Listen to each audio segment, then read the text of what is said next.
Assalamualaikum warahmatullahi wabarakatuh. Bertemu lagi dengan saya Opah Ropiah pada mata kuliah kurikulum dan pembelajaran.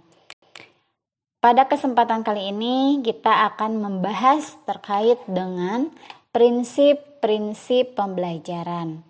Pada kali ini materi yang akan disampaikan ini masuk ke dalam pertemuan yang ke-12.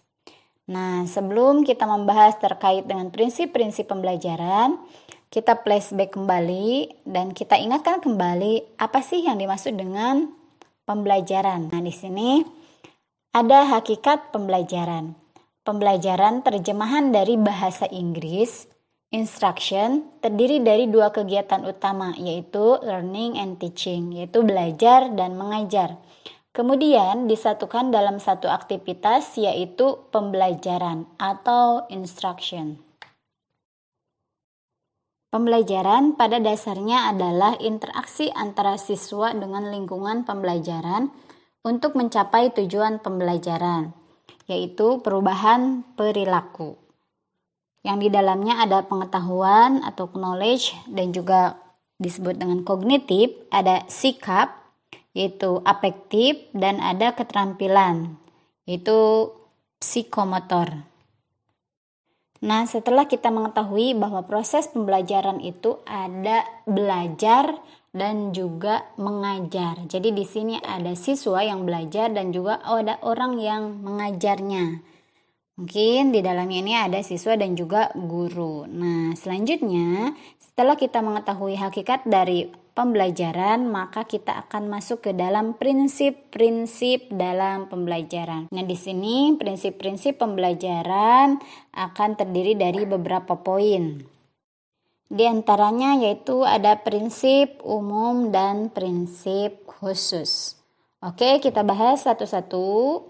Yang pertama di sini ada prinsip umum.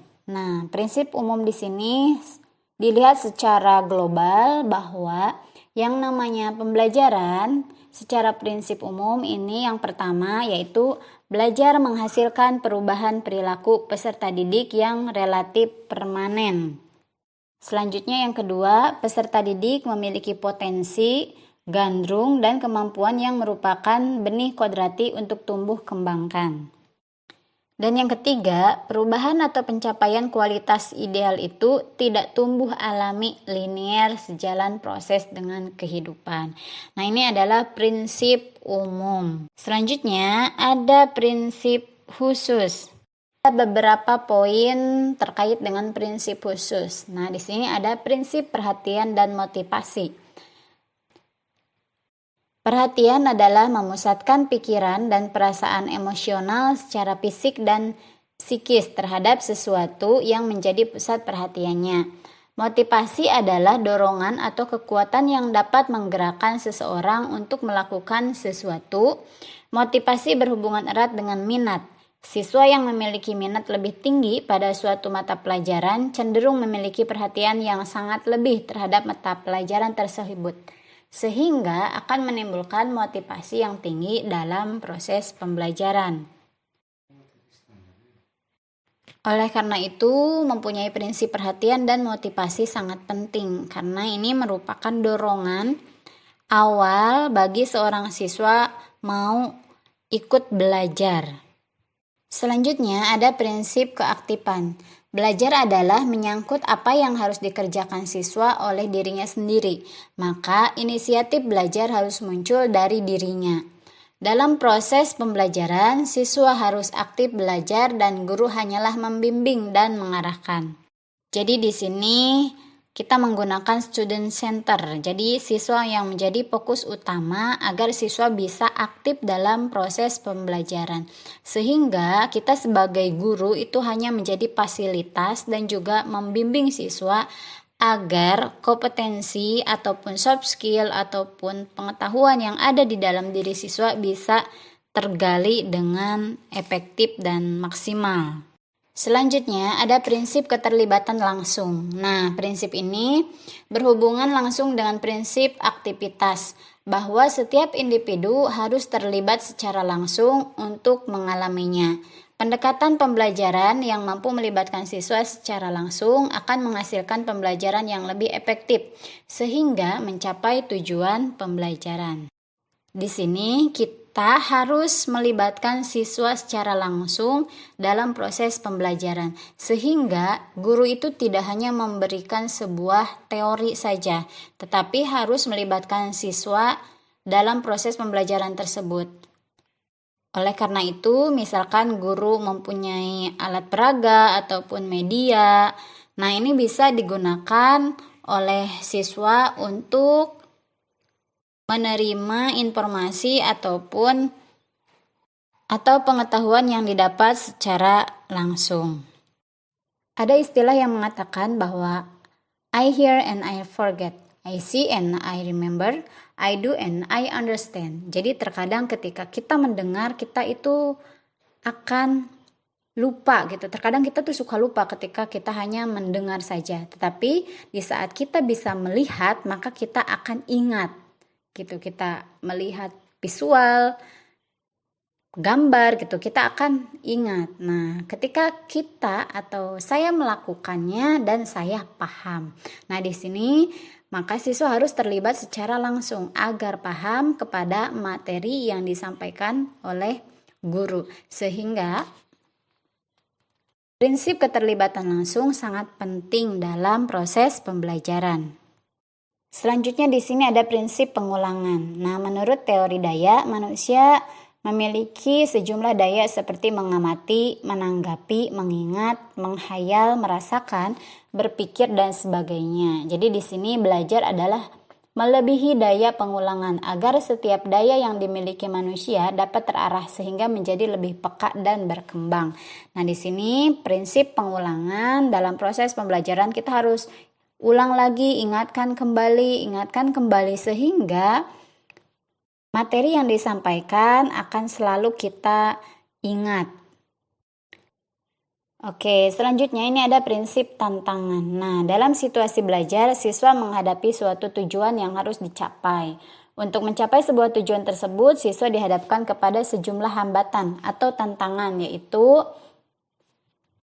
mempelajari materi atau bahan ajar. Nah, terkadang ada materi yang tidak kita sukai gitu, atau siswa tidak sukai. Nah, ini menjadi sebuah tantangan bagi kita sebagai guru maupun bagi siswanya bahwa materi tersebut harus bisa dipahami sesuai dengan tujuan yang ingin dicapai pada materi yang disampaikan pada mata kuliah tersebut.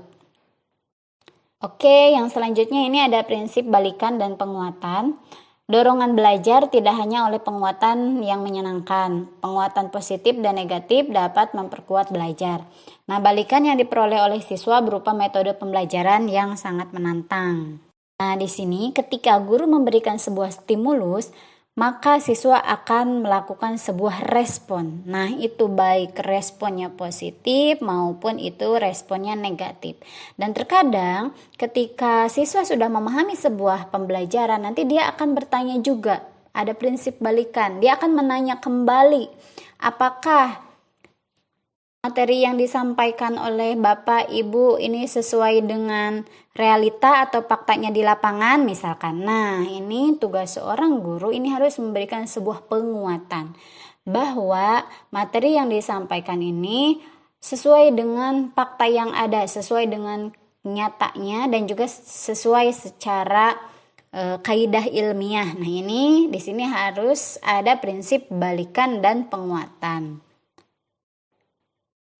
Dan selanjutnya di sini ada prinsip perbedaan individual.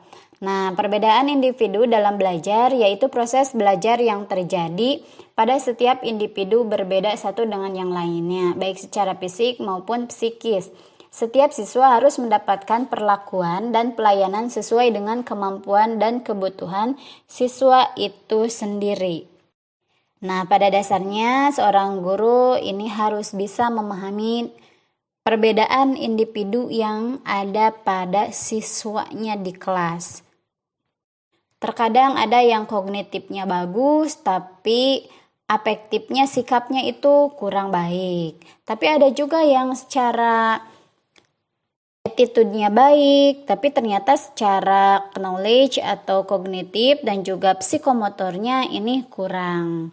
Begitupun sebaliknya, ada yang psikomotor atau soft skill-nya itu bagus, bisa dalam segala hal, alat musik dan sebagainya misalkan. Tetapi secara kognitif dan juga secara afektif ini kurang. Nah, oleh karena itu kita nanti sebagai guru harus bisa memahami perbedaan individu yang ada pada diri siswa masing-masing, sehingga kita tidak bisa menyamaratakan potensi siswa yang ada di kelas dan juga perlakuannya menjadi sama begitu.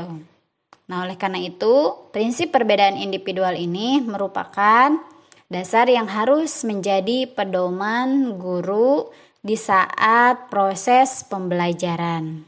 Nah, sekarang silahkan tulis di kolom komentar, sebutkan satu problematika pembelajaran yang pernah didengar ataupun dialami oleh mahasiswa ataupun oleh guru dan juga siswa. Lalu solusinya ini bisa menggunakan prinsip pembelajaran apa? Contohnya, siswa berlari-larian di kelas dan tidak mau memperhatikan proses pembelajaran. Nah, sehingga membuat gaduh suasana kelas misalnya. Nah, solusinya ini bisa menggunakan prinsip perhatian dan motivasi. Nah, itu contohnya. Lalu ada lagi fenomena, misalkan problematika si siswa tersebut itu dia selalu diam saja di kelas gitu ya. Jadi dia tidak pernah bertanya ataupun menjawab begitu. Nah, di sini nanti solusinya ini harus ada prinsip keaktifan. Nah, keaktifan di sini bisa dibangun dengan apa misalkan. Nah, seperti itu. Jadi silahkan sebutkan satu problematika pembelajaran dan juga solusinya. Ini bisa menggunakan prinsip dalam pembelajaran. Silahkan dituliskan di kolom komentar. Oke, mungkin hanya itu yang bisa saya sampaikan untuk pertemuan kali ini pada materi prinsip-prinsip pembelajaran. Dan kita akan ketemu lagi minggu depan pada materi selanjutnya. Silakan ikuti apa yang tadi saya sampaikan di akhir perkuliahan dan saya tunggu komentar dari mahasiswa semuanya. Mungkin hanya itu yang bisa saya sampaikan pada perkuliahan kali ini. Kurang dan lebihnya saya mohon maaf. Wassalamualaikum warahmatullahi wabarakatuh.